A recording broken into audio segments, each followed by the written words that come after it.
ప్రియమైన వారలారా, ఈరోజు ఈ భూమి మీద మనం బ్రతకటం,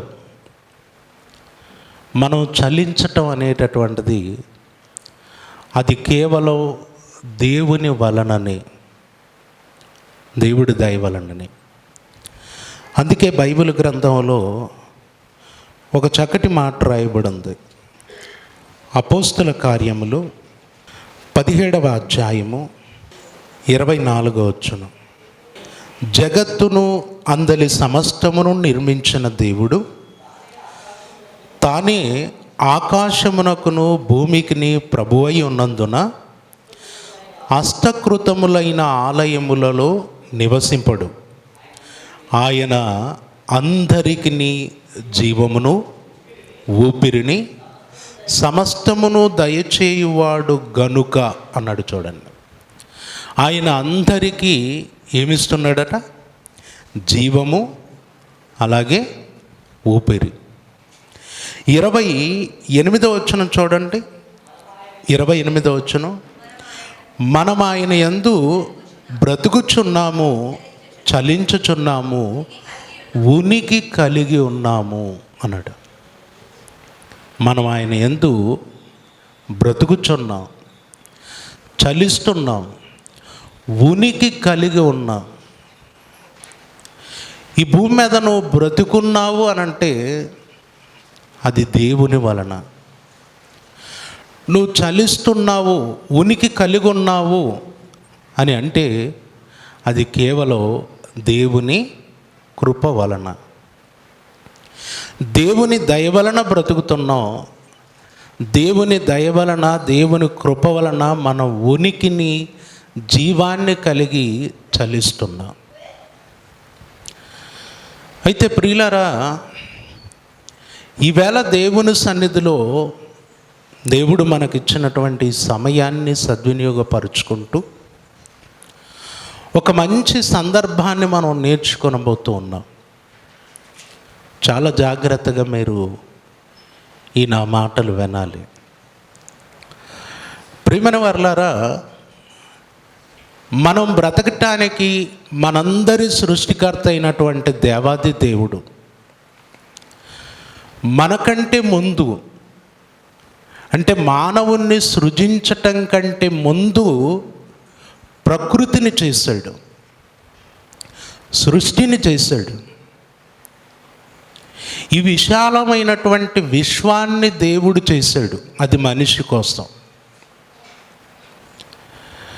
మనిషి కొరకు దేవుడు చేసినటువంటి విశాలమైనటువంటి విశ్వములో దేవుడు ప్రత్యేకంగా మానవునికి నివాసయోగ్యమైనదిగా దేవుడు చేసినది భూమి. మనం నివసిస్తున్నటువంటి భూమి. ఈ భూమి పట్ల దేవుడు ప్రత్యేకమైనటువంటి శ్రద్ధ తీసుకున్నాడు. దీనిని నిరాకారముగా ఉన్నట్లుగా కాకుండా మనకు నివాస స్థలమగునట్లుగా దాన్ని సృజించాడు. అందుకే ఈరోజు మానవుని మనుగడ కొనసాగేది ప్రకృతిలో కేవలం భూమి మీద మాత్రమే. నువ్వు బ్రతకాలి అనంటే దేవుడు కలగజేసినటువంటి ఈ విశాలమైనటువంటి విశ్వములో గ్రహాలున్నాయి, సూర్యుడున్నాడు, చంద్రుడున్నాడు, నక్షత్రాలున్నాయి. వీటన్నిటి మధ్యన భూమి ఉంది. భూమి కాకుండా మిగతా ఏ గ్రహములోనూ, నక్షత్రాలలోనూ, సూర్యుని మీద కానీ చంద్రుని మీద కానీ మనిషి మనుగడ కొనసాగదు. బ్రతకలేడు మనిషి. నువ్వు బ్రతకాలి అనంటే ఎక్కడ బ్రతకగలవు? ఎక్కడమ్మా? భూమి మీద మాత్రమే. నీవు నేను బ్రతకటానికి మనకు నివాసయోగ్యమైనదిగా దేవుడు చేసిందేంటి? ఏం చేశాడు? భూమిని చేశాడు. అందుకే బైబిల్ గ్రంథంలో ఎంత అద్భుతంగా రాయబడిందో చూడండి. యోబు గ్రంథం 37వ అధ్యాయము 12వ వచనం. ఆయన వలన నడిపింపబడినవి నరులకు నివాసయోగ్యమైన భూగోళము మీద అన్నాడు. నరులకు నివాసయోగ్యమైనది, మనం నివసించటానికి యోగ్యమైనది భూమి. ఇక్కడ నీళ్లున్నాయి, ఇక్కడ ఉన్నటువంటి నేలలో నుండి మనకు కావలసిన ఆహారం పండుతుంది, గాలి ఉంది, చక్కటి వాతావరణం ఉంది. అండ్ మన శరీరానికి అవసరమైనటువంటి ప్రతిదీ కూడా ఈ భూమిలో దేవుడు ఏం చేశాడు? దాచి ఉంచాడు. ఈ భూమిని మన కొరకు ప్రత్యేకంగా సిద్ధపరిచాడు. అందుకే యెషయా గ్రంథం 45వ అధ్యాయం ఒకసారి చూడండి. యెషయా గ్రంథం 45వ అధ్యాయము 18వ వచనం. ఆకాశములకు సృష్టికర్తయగు యెహోవాయే దేవుడు, ఆయన భూమిని కలగజేసి దాన్ని సిద్ధపరిచి స్థిరపరచను. నిరాకారముగా నుండునట్లు ఆయన దాన్ని సృజింపలేదు, నివాస స్థలమగునట్లుగా ఆయన దాన్ని సృజించెను. నివాస స్థలమగునట్లుగా సృజించాడు, నివాస యోగ్యమైనదిగా సృజించాడు. మనిషి ఎక్కడ బ్రతకగలడు అని అంటే ఒకే మాట బైబిల్ చెప్తుంది, మనిషి భూమి మీద మాత్రమే బ్రతకగలడు. మనిషి కొరకు దేవుడు ప్రత్యేకంగా భూమిని చేసి దాన్ని సిద్ధపరిచి మనిషికి ఇచ్చేశాడు. అందుకే కీర్తనల గ్రంథంలో ఉంటుంది, ఆయన భూమిని నరులకిచ్చి ఉన్నాడు అని ఉంటుంది. దేవుడు ఏం చేశాడట? భూమిని ఏం చేశాడట? నరులకు ఇచ్చాడు. దేవుడిచ్చినటువంటి ఈ భూమి ఎలాంటిది? నివాసయోగ్యమైనది. ఎక్కడ అందరం నివసించటానికి అన్ని బాగున్నాయి, అన్ని చక్కగా ఉన్నాయి. దేవుడు మన కొరకు ముందే ఆలోచించి చక్కగా సిద్ధపరిచి భూమిని మనకిచ్చేశాడు. ఆదాముకిచ్చాడు. ఆదాము తదనంతరం అతని సంతతి వారందరికీ కూడా ఈ భూమిని ఇచ్చేశాడు దేవుడు. ఇది నివసించటానికి యోగ్యమైనటువంటిది. అయితే ప్రియులారా, దేవుడు ఆదాముకి ఇచ్చినప్పుడు, ఆదాముని భూమి మీద పుట్టించినప్పుడు ఆదామును దేవుడు ఆశీర్వదించాడు. ఏమని ఆశీర్వదించాడు? మీరు ఫలించండి, అభివృద్ధి పొందండి, విస్తరించండి, భూమిని నిండించి దాన్ని లోబరుచుకోండి అని చెప్పాడు. ఇదిగో ఈ భూమిని మీకు నివాస స్థలంగా మలిచాను నేను. మిమ్మల్ని బ్రతికించటానికి, మీరు బ్రతకటానికి యోగ్యమైనదిగా భూమిని సిద్ధపరిచాను. ఇది మీకు ఇస్తున్నాను. దీని మీద మీరు ఫలించండి, అభివృద్ధి పొందండి, విస్తరించండి, ఈ భూమిని నిండించండి. ఈ భూమిలో దొరికేటటువంటి ప్రతి దానిని మీరు తినండి, బ్రతకండి అని చెప్పాడు. దేవుడు ఆదాముతో అలా చెప్పిన తర్వాత ఆదాముకు సాటి అయినటువంటి సహాయముగా ఇవ్వబడినటువంటి అవ్వ, వారిరువురు కూడా జతపరచబడిన తర్వాత వారిలో నుండి సంతానము ఏమైంది? విస్తరించింది. ఒకసారి ఆదికాండం 6వ అధ్యాయము 1వ వచనం చూడండి. ఆదికాండం 6వ అధ్యాయము 1వ వచనం. నరులు భూమి మీద విస్తరింపనారంభించిన తర్వాత అన్నాడు. విస్తరింపనారంభించిన తర్వాత విస్తరిస్తున్నారు. ఎందుకు విస్తరిస్తున్నారు? ఎందుకు? ఆదికాండం 2వ అధ్యాయములో 1వ అధ్యాయములో మీరు చూస్తే దేవుడు ఆదామవ్వలను మీరు ఫలించండి, విస్తరించండి, భూమిని నిండించండి అని ఆశీర్వదించాడు. దేవుని ఆశీర్వాదం ప్రకారం దేవుడు నరులకిచ్చినటువంటి, నరులకు నివాసయోగ్యమైన భూమి మీద విస్తరిస్తూ ఉన్నారు. ఒకరి నుండి ఒకడు, ఒకరి నుండి ఒకడు, ఒకరి నుండి ఒకడు విస్తరిస్తూ కోటాను కోట్ల మంది మనుషులు ఎక్కడ బ్రతుకుతున్నారు? ఎక్కడండి? నివాసయోగ్యమైన భూమి మీద బ్రతుకుతున్నారు. భూమి మీద బ్రతుకుతున్నారు. ఓకే, ఇప్పుడు దేవుడు నరులకు ఇచ్చినటువంటి భూమి నరులకు ఎలాంటిది? నివాసయోగ్యమైంది. ఈ భూమి మీద నరులు ఏమవుతున్నారు? విస్తరిస్తున్నారు. దేవుని ఆశీర్వాదం ప్రకారం భూమి మీద కోటాను కోట్ల మంది పుట్టుకొస్తూ ఉన్నారు. భూమి ప్రతిరోజు కూడా నిండిపోతుంది. ఆదాముతో దేవుడు చెప్పాడు, మీరు భూమిని నిండించండి అన్నాడు. విస్తరిస్తున్నారు.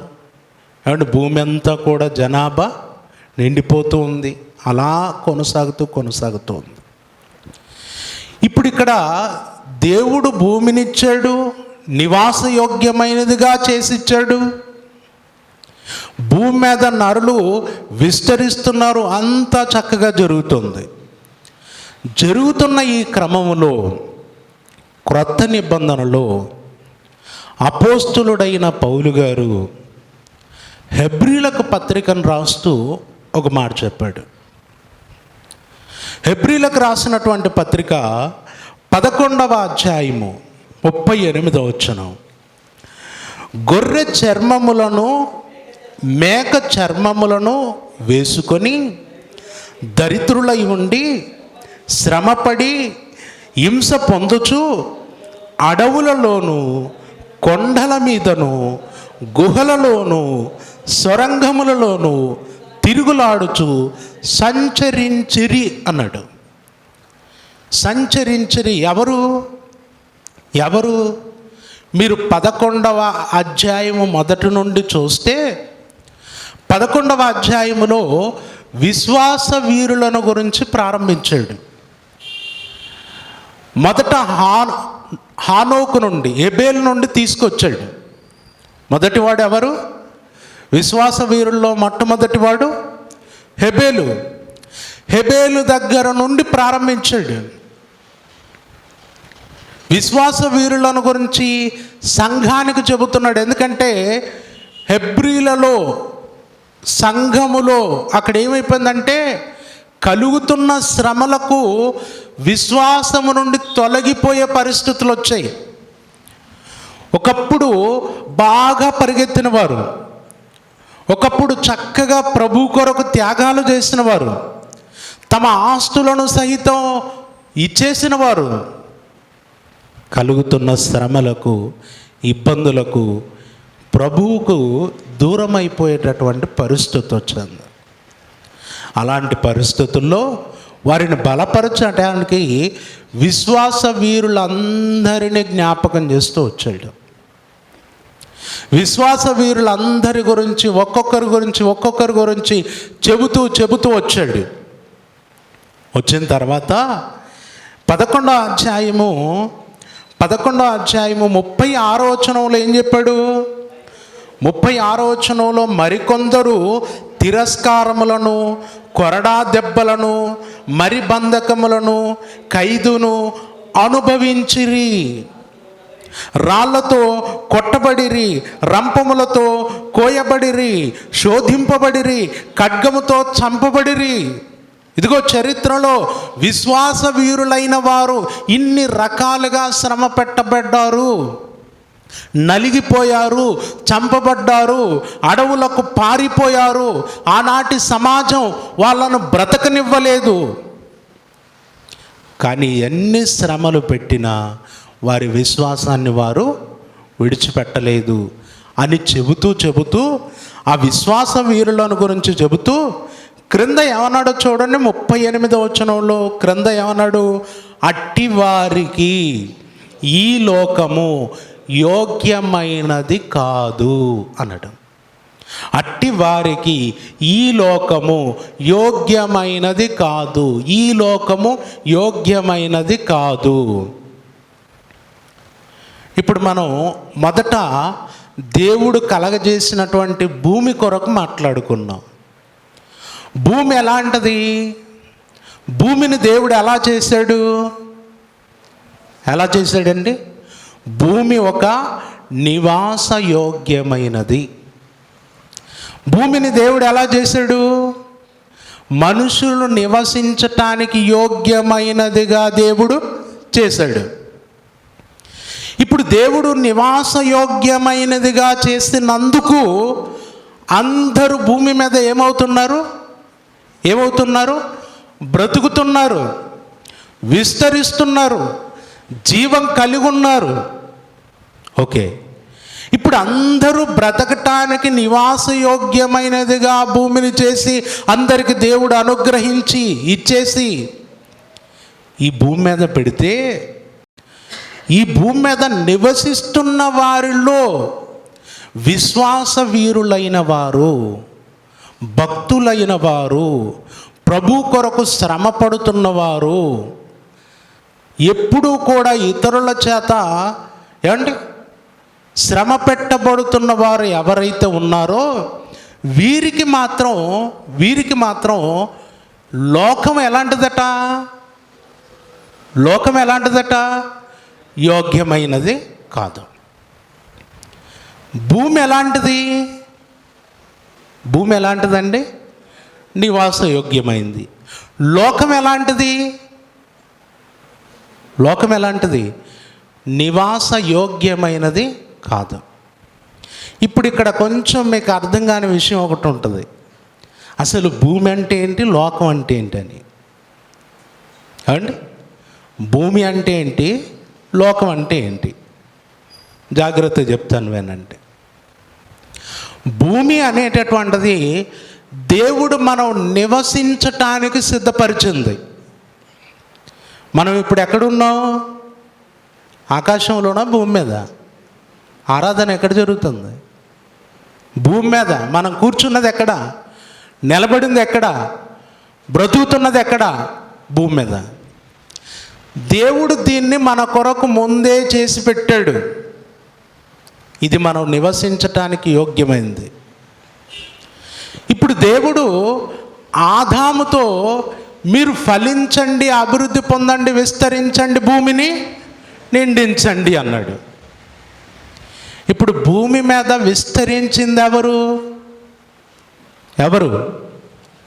నరులు, ఆదాము సంతతి. ఎవరు?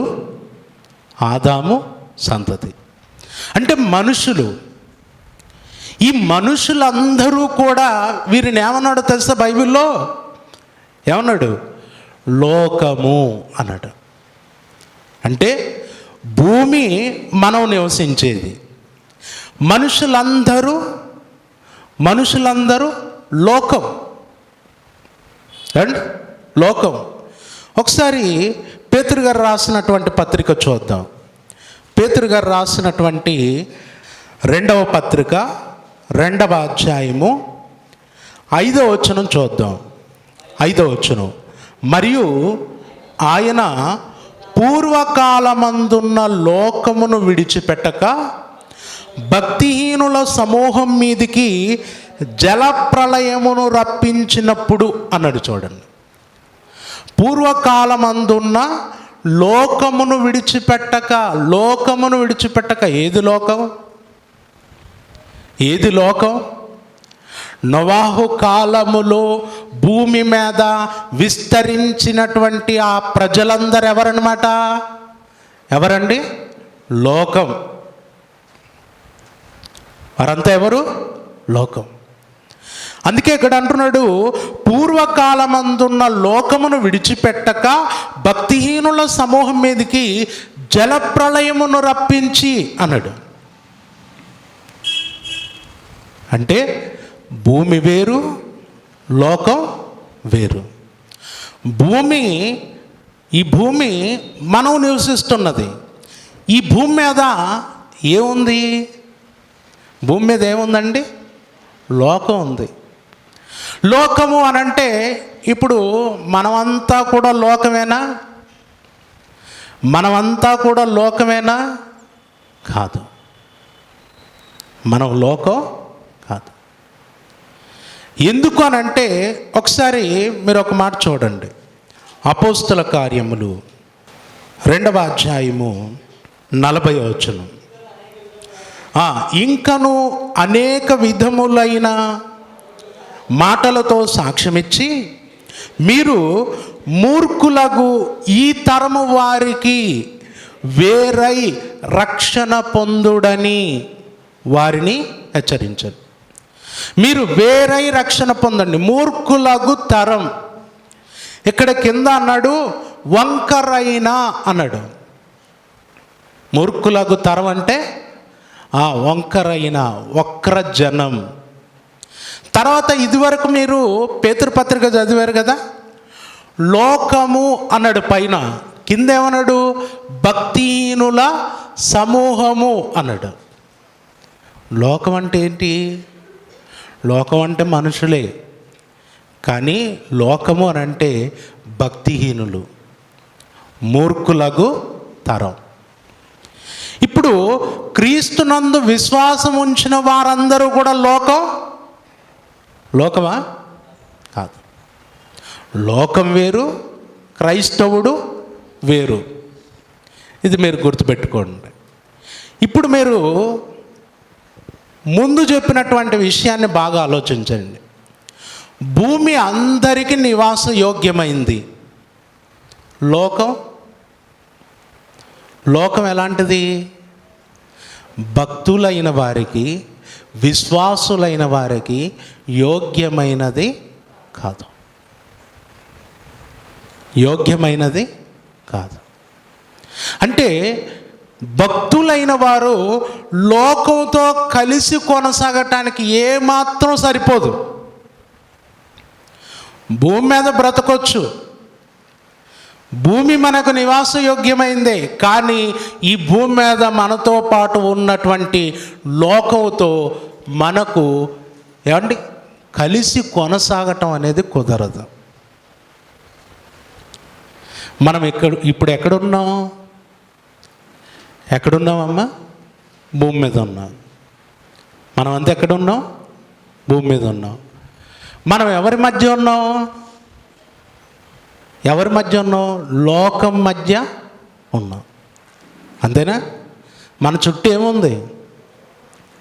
లోకం అంటే భక్తిహీనుల సమూహం, వక్రజనం, మూర్ఖులకు తరం.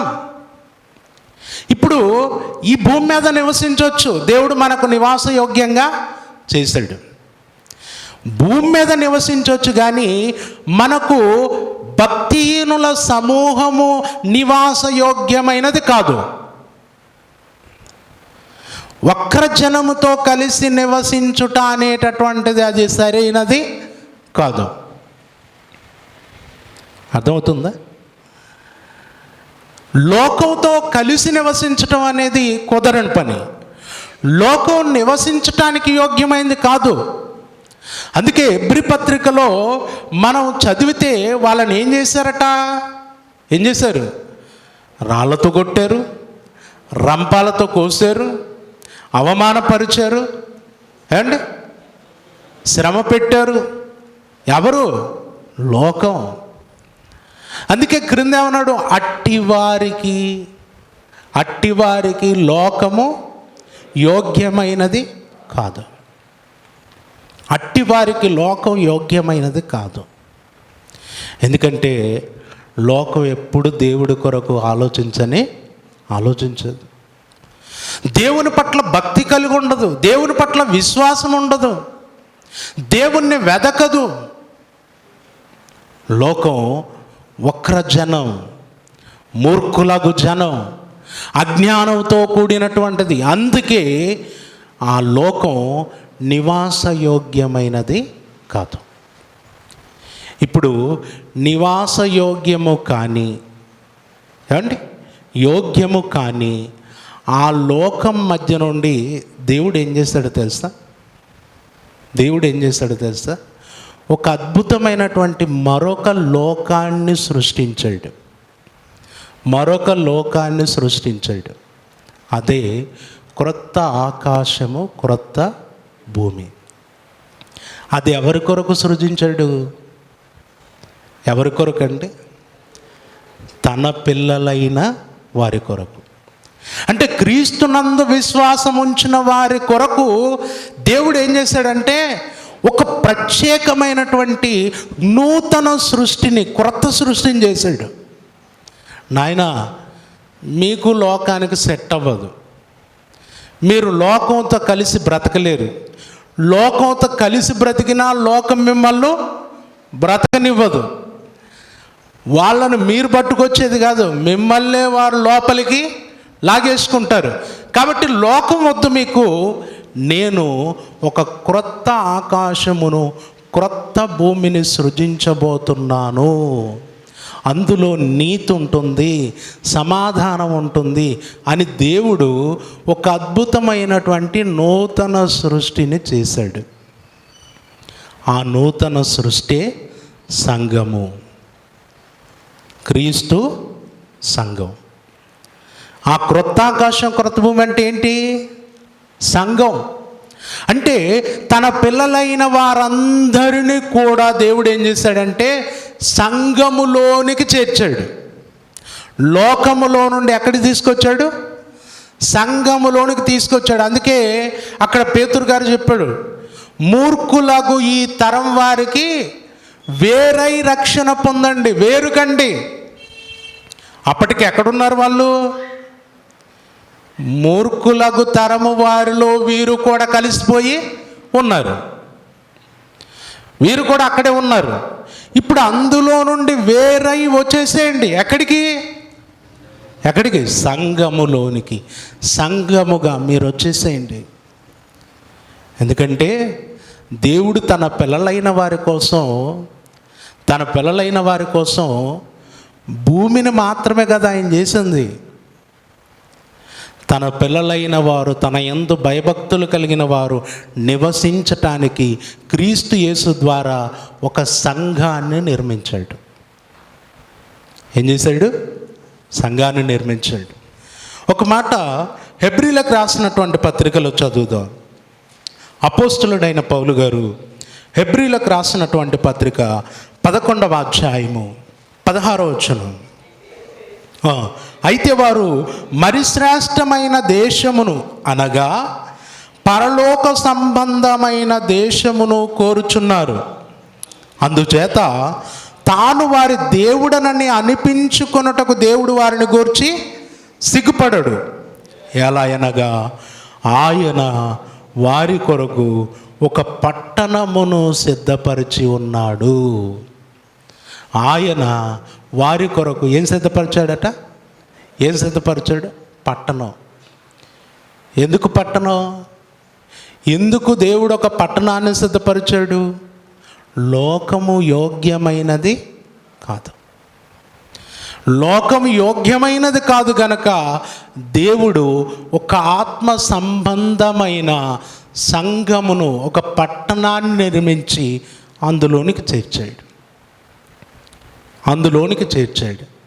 ఇప్పుడు ప్రారంభ క్రైస్తవ్యం, మనం బైబిల్లో చదువుకుంటున్నటువంటి ప్రారంభ క్రైస్తవులందరూ కూడా ఎక్కడ నివసించారు అనంటే, ఇప్పటికి వారు ఎక్కడున్నారు అనంటే దేవుడు కట్టినటువంటి ఒక పరలోక పట్టణములో వారు ఉన్నారు.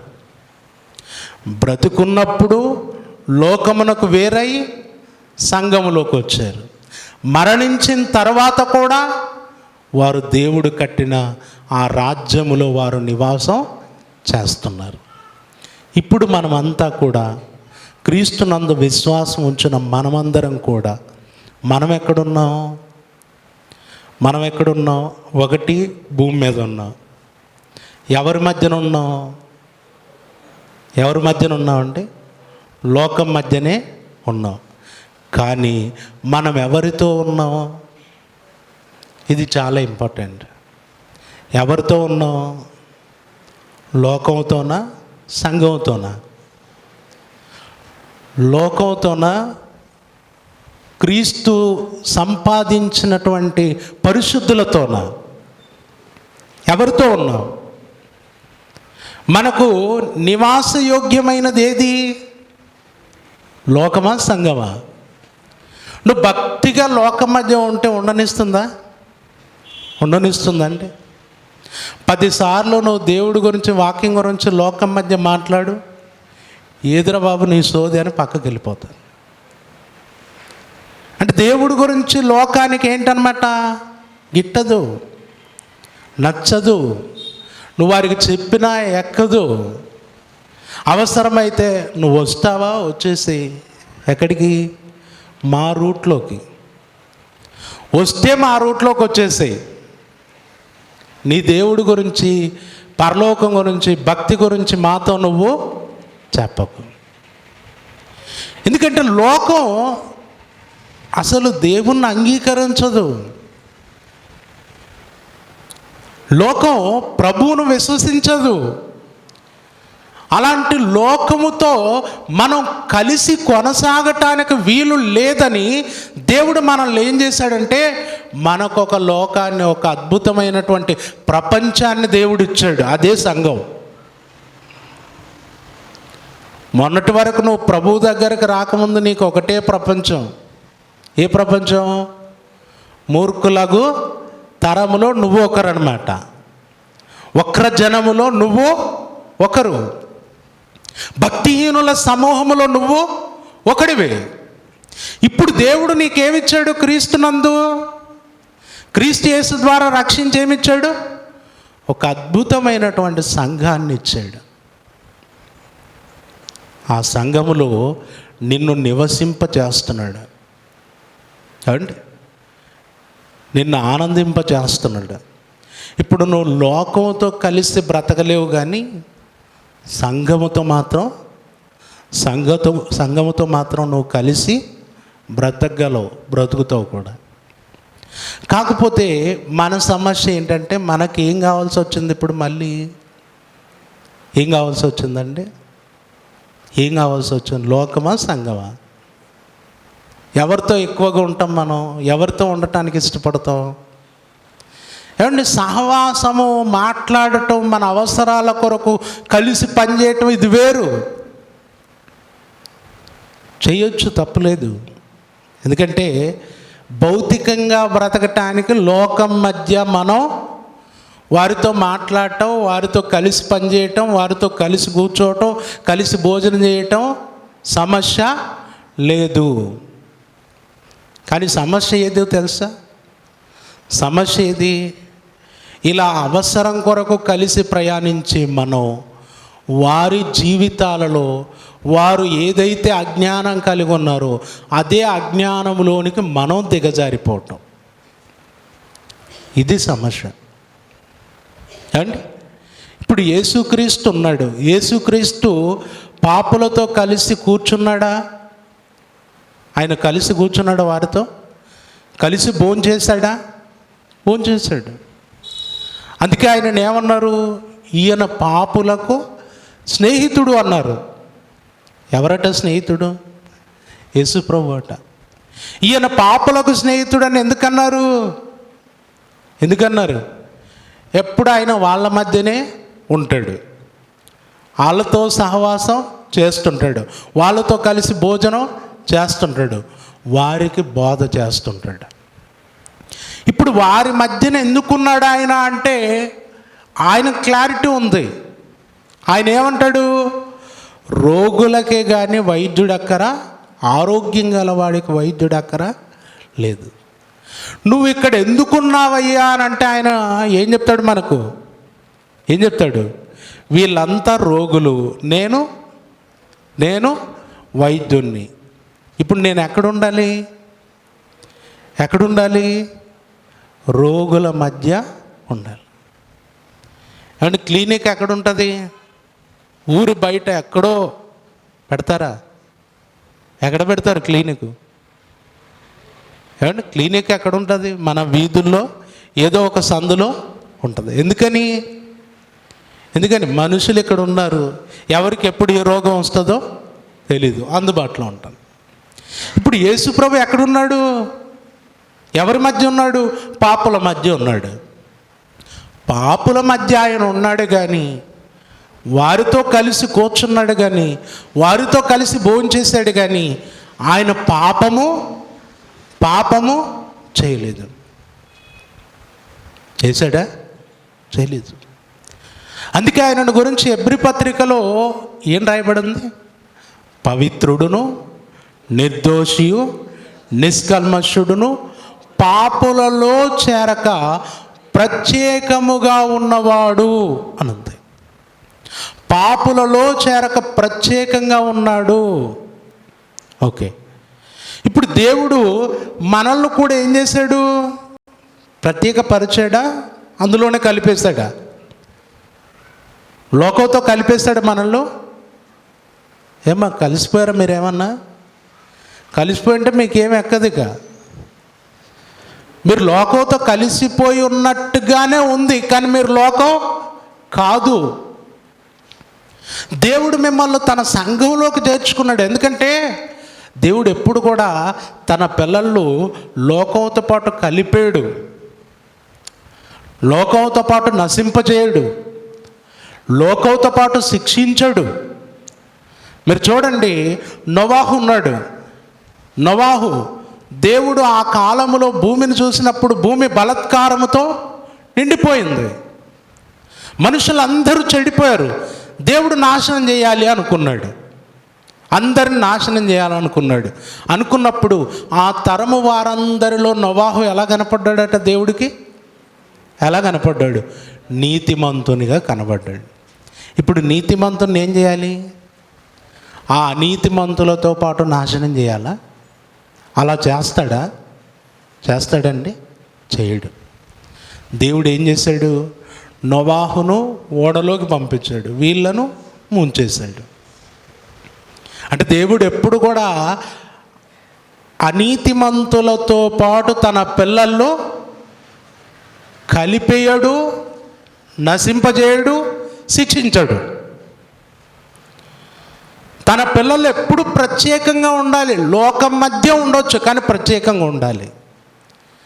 అలా కోరుకున్న దేవుడు తన పిల్లలైన వారి కోసం ఆయన చేసింది ఏంటంటే సంఘాన్ని కట్టాడు, సంఘాన్ని మనకిచ్చాడు. ఇప్పుడు ఈరోజు నువ్వు లోకములో నుండి క్రీస్తులోకి వచ్చావు, నీకేమిచ్చాడమ్మా? ఏమిచ్చాడు? సంఘాన్ని ఇచ్చాడు. ఇప్పుడు లోకమా నివాసయోగ్యమైంది? సంఘమా? ఏది నివాసయోగ్యం? ఏది నీకు నివాసయోగ్యమైంది? సంఘం. ఇప్పుడు నీవు సంఘముతో కలిసి కొనసాగుతున్నావా? సంఘముతో కలిసి నివసిస్తున్నావా? సంఘములో ఉన్నావా? ఒకసారి నిన్ను నువ్వు పరీక్షించుకోవాలి. ఎందుకంటే మన జీవితాల్లో, మన బ్రతుకుల్లో దేవుడు మనకిచ్చినటువంటి సంఘాన్ని, సహవాసాన్ని విడిచిపెట్టి లోకంతో కలిసిపోవటానికి ఇష్టపడుతున్నాం మనం. ఏమండి? లోకంతో కలిసి కొనసాగటానికి ఇష్టపడుతున్నాం. లోకంతో కలిసి కొనసాగితే ఏమవుతుంది? ఒక మాట చెప్పాడు, దుష్ట సాంగత్యము మంచి నడవడిని చెరుపును. అవతలేమో దుష్టుడు, నువ్వేమో మంచి నడవడి. అప్పుడు నువ్వు ఒకప్పుడు అదే, నువ్వు నేనేంటే ఒకప్పుడు మనమంతా ఒకటే బ్యాచే. కాకపోతే యేసుప్రభు వచ్చి ఏం చేశాడు? వేరు చేశాడు. ఇప్పుడు మన నడవడి ఎలా ఉంది? యేసుప్రభు మనల్ని సంపాదించుకున్న తర్వాత మన నడవడి ఎలా ఉంది? మంచిగా ఉంది, బాగుంది. ఇప్పుడు బాగున్న మనం మళ్ళీ దుష్ట సాంగత్యం చేసామనుకోండి, లోకంలోనే నివసించడానికి ఇష్టపడ్డాం అనుకోండి, అప్పుడు ఏమైపోద్ది? మన నడవడి చెరపబడుతుంది. మనం తిరిగి లోకంలో కలిసిపోతాం, దేవునికి దూరం అయిపోతాం. మన భక్తి జీవితం, విశ్వాస జీవితం శిథిలమైపోతుంది. దేవుడిచ్చినటువంటి సంఘముతో ఉన్నాం అనుకోండి, నీ భక్తి జీవితం బాగుంటుంది. అండి, సంఘముతో ఉండాలి, సంఘముతో సహవాసం కలిగి ఉండాలి. సంఘముతో అన్నప్పుడు ఇక్కడ ఒక విషయాన్ని మీరు గమనించాలి. ఇప్పుడు మనం అందరం కూడా ఒక సంఘం. మనమంతా ఎవరు? ఒక సంఘం. మనమందరం కూడా బైబిల్లో క్రీస్తు సంపాదించినటువంటి క్రీస్తు సంఘం ఉంది బైబిల్లో. ఈ సంఘ సభ్యులం మనమంతా కూడా. మనమంతా ఎవరు? బైబిల్లో క్రీస్తు సంఘ సభ్యులం. ఇప్పుడు నువ్వు ఈ సంఘముతో సహవాసం కలిగి ఉండాలి, బైబిల్లో ఉన్న క్రీస్తు సంఘముతో సహవాసం కలిగి ఉండాలి. నీకు ఇప్పుడు ఎవ్వరూ లేరనుకోవటానికి వీలు లేదు. నీకేముంది? భౌతికంగా దేవుడిచ్చిన సంఘం ఉంది భూమి మీద.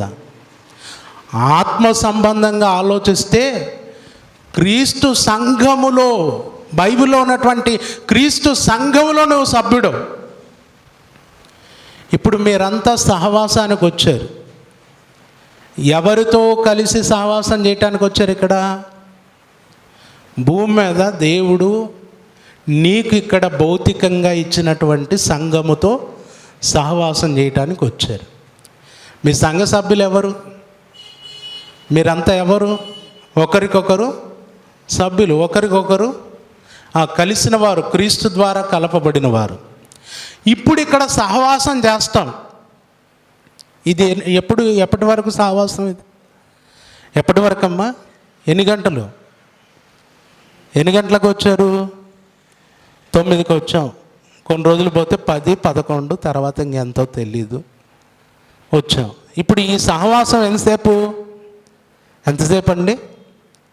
2 గంటలు లేదా ఒక 3 గంటలు. తర్వాత బయటికి వెళ్ళిపోతాం. మళ్ళీ ఎవరితో సహవాసం?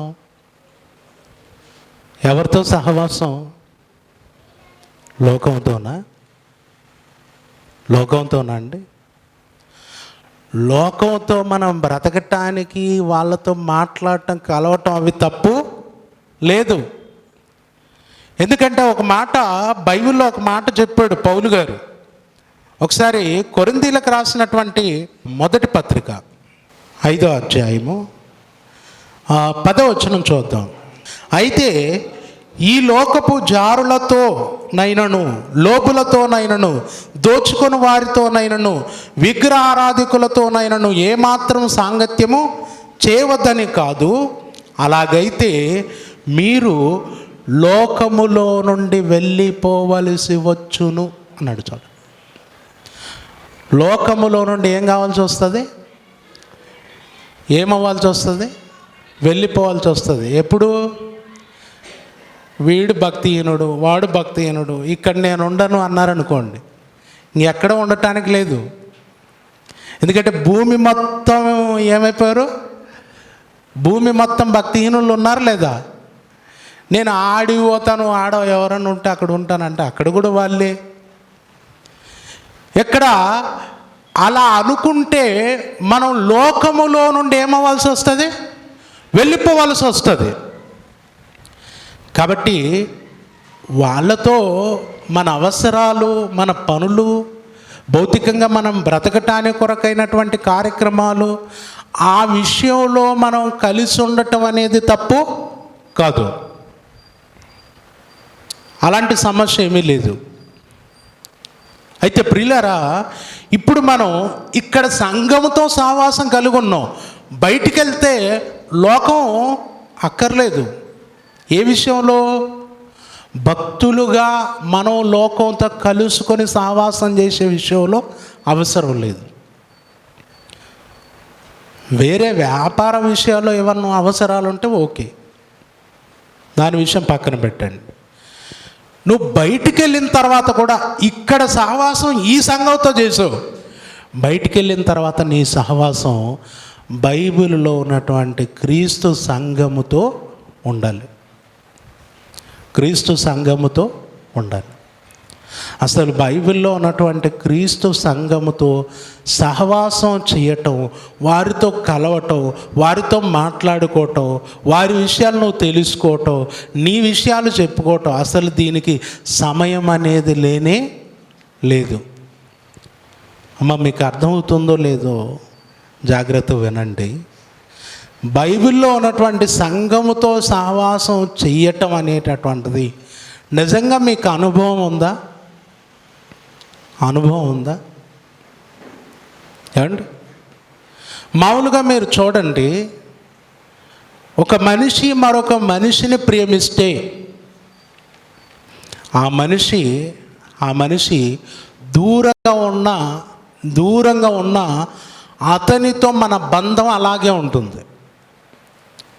ఎలా? దేన్ని బట్టి అండి? జ్ఞాపకాలు, ఒకరితో ఒకరికి ఉన్నటువంటి జ్ఞాపకాలు.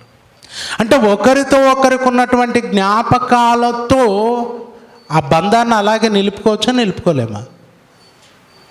ఇప్పుడంటే ఫోన్లు వచ్చాయి. ఒకప్పుడు ఏమున్నాయి చెప్పండి? పోయిన మనిషి ఎప్పుడు వస్తాడో కూడా తెలియదు. ఏమండి, ఒకరికొకరికి సంప్రదింపులు అనేవి ఉండేవి కాదు. ఒక మనిషితో మనస్సులో ఆ బంధం అలాగే ఉంటుంది. ఎలా ఉంటుంది అంటే ఆ జ్ఞాపకాలతో మనం ఎప్పుడు కొనసాగుతూ ఉంటాం. ఇప్పుడు నీవు బైబిల్లో ఉన్నటువంటి సంఘంతో సహవాసం ఎలా చేయాలి తెలుసా? ఎలా చేయాలి? ఇక్కడ మనకు భక్తులు ఎవరు ప్రత్యక్షంగా మన కళ్ళ ముందు ఉన్నారా? అబ్రహాం ఉన్నాడా? యాకోబు ఉన్నాడా? పౌలు గారు ఉన్నారా? పేతురు గారు ఉన్నారా? ఎవ్వరు లేరు. కానీ వారిని గూర్చినటువంటి సంగతులన్నీ వాక్యములో ఉన్నాయి. వారిని గురించి చదువుకుంటూ, వారిని గూర్చిన జ్ఞాపకాలతో, వారు ఇలా చేశారు, నేను ఎలా చేయాలని మనం బైబిల్లో ఉన్నటువంటి భక్తులతో సహవాసం చేయొచ్చు. ఈ అనుభవం ఉందా మీకు? మనం ఎంతసేపు నీ ఫ్రెండ్ ఎవరంటే ఆడొకడు ఉన్నాడు, వీడొకడు ఉన్నాడు, ఈ ఊర్లో ఉన్నాడు, ఆ ఊర్లో ఉన్నాడు అని మొత్తం లిస్ట్ చెప్తారు. మీ స్నేహితులు ఎవరు అంటే పౌలు గారు నా స్నేహితుడు అంటారా? పేతురు గారు నా స్నేహితుడు అంటారా? నాకు ఒక మంచి ఆత్మీయుడు ఉన్నాడండి యోబు గారు అంటారా? అంటారండి? మొత్తం ఇక్కడే చూపిస్తావు నువ్వు.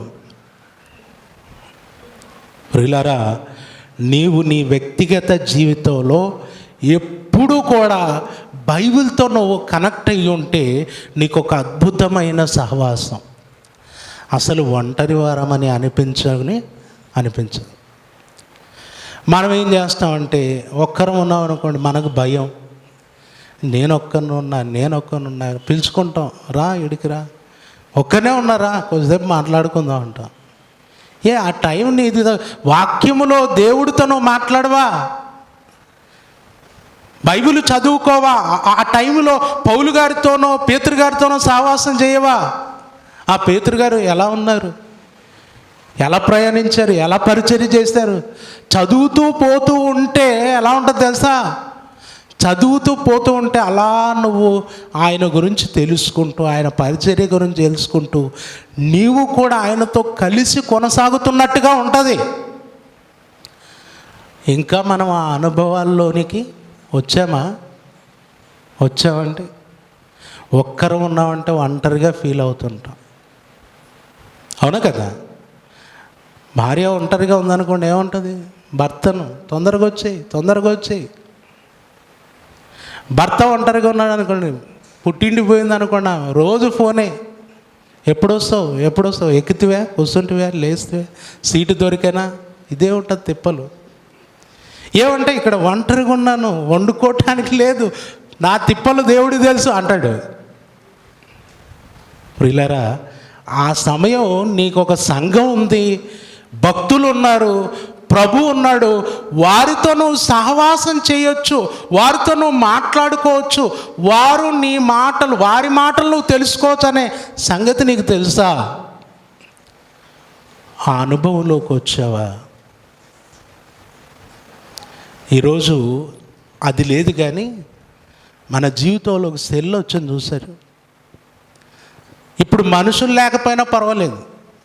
ఇప్పుడు ఏముండాలమ్మా?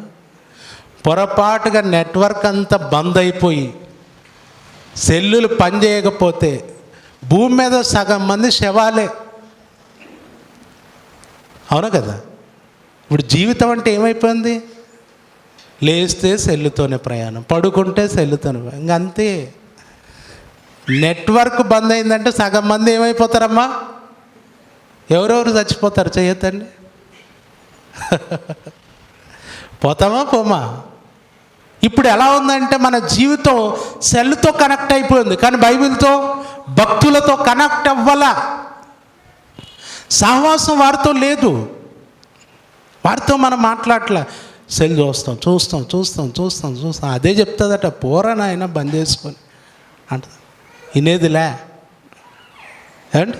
వింటారా? మొన్న హాస్పిటల్లో ఉన్నాం, బెడ్కి ఒకరు కదా పేషెంట్, 3 బెడ్లు ఉన్నాయి, ప్రతి హాల్లో 3 బెడ్లు ఉన్నాయి.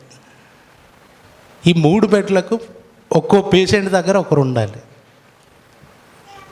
నేను మా అమ్మనో లేదంటే మా అత్తనో ఎవరినో పెట్టి అలా బయటికి వెళ్ళి వస్తాం. ఆ పేషెంట్ దగ్గర ఒకరు ఉంటారు, ఆ పేషెంట్ దగ్గర ఒకరు ఉంటారు. వీళ్ళు ఎందుకొరకు ఉంటారు? ఎందుకొరకమ్మా అక్కడ పెట్టేది? బెడ్ మీద ఉన్న పేషెంట్ను చూసుకోవటానికి. నేను బయటికి వెళ్ళిపోయి ఇళ్ళ లోపలికి వచ్చానంటే 3 ఎవరి సెల్ వాళ్ళు. పేషెంట్కి అది బ్లడ్ పోతుందో తెలీదు, ఏం పోతుందో తెలీదు, ఎవరి సెల్ వాళ్ళు పట్టుకొని కూర్చోను. ఈ ఒకరినొకరు కూడా పలకరించుకోవట్లే ఇప్పుడు.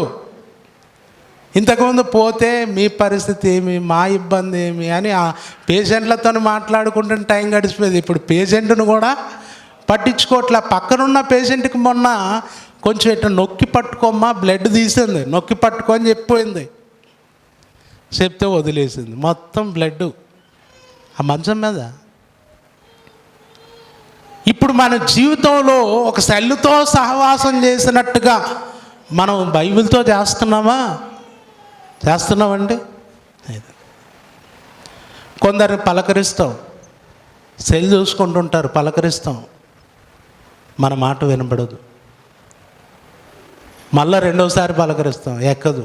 3వసారి ఏం చెప్తావు ఇప్పుడు అంటాడు. అంటే ఇంతవరకు ఎక్కడున్నాడు?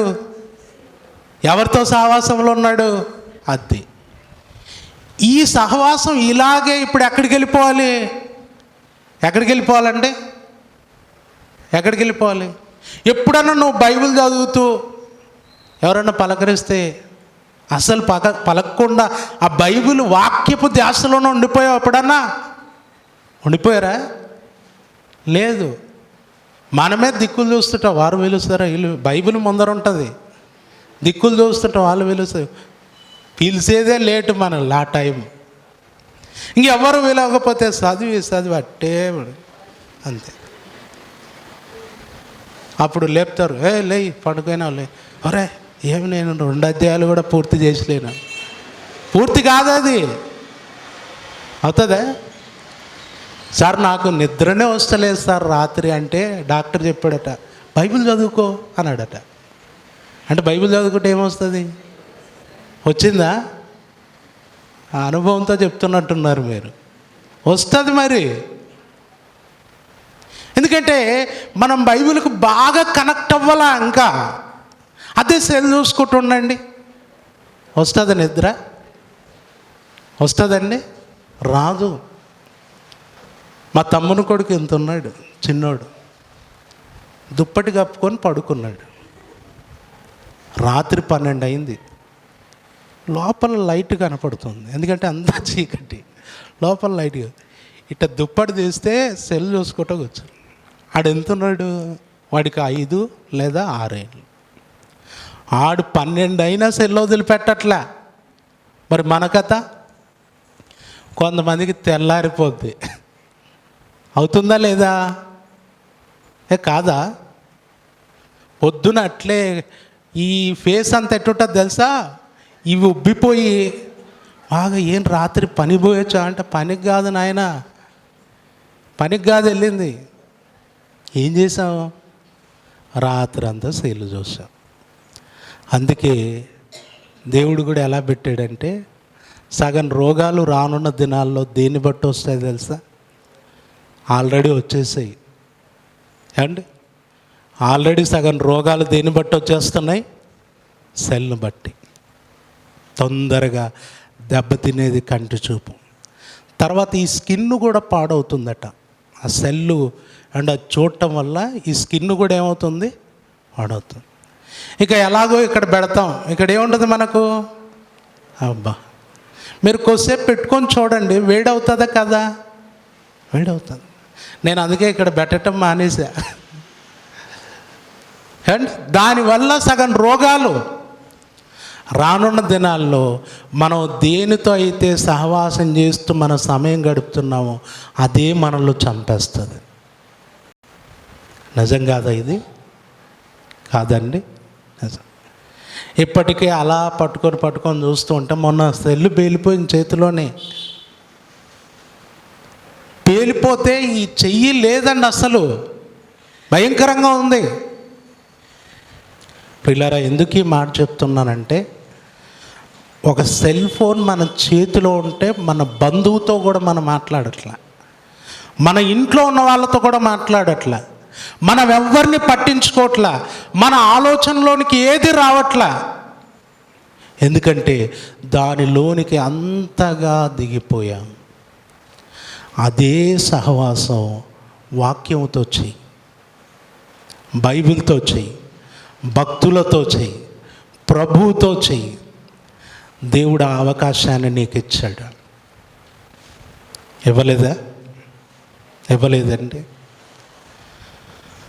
ఒక రోజంతా ఎవ్వరూ లేకుండా ఒంటరిగా ఉండి ఒకసారి నువ్వు బైబిల్ చదవటం ప్రారంభించు.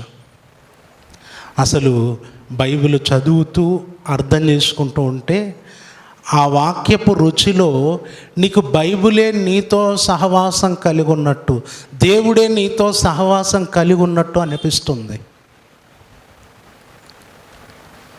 ఈరోజు అలాగే అనిపించాలి మనకు, అలా ఉండాలి మనం. కానీ మనం కూడా తెలియకుండా లోకము నుండి వేరు చేయబడి దేవుని పిల్లలమైన దేవుడు మనకు ఒక అద్భుతమైన సంఘాన్ని, వాక్యాన్ని మనకిచ్చిన ఈ వాక్యముతో సహవాసం చేయలేకపోతున్నాం. ఇది మన ఆత్మీయ జీవితాలకు ప్రమాదకరం.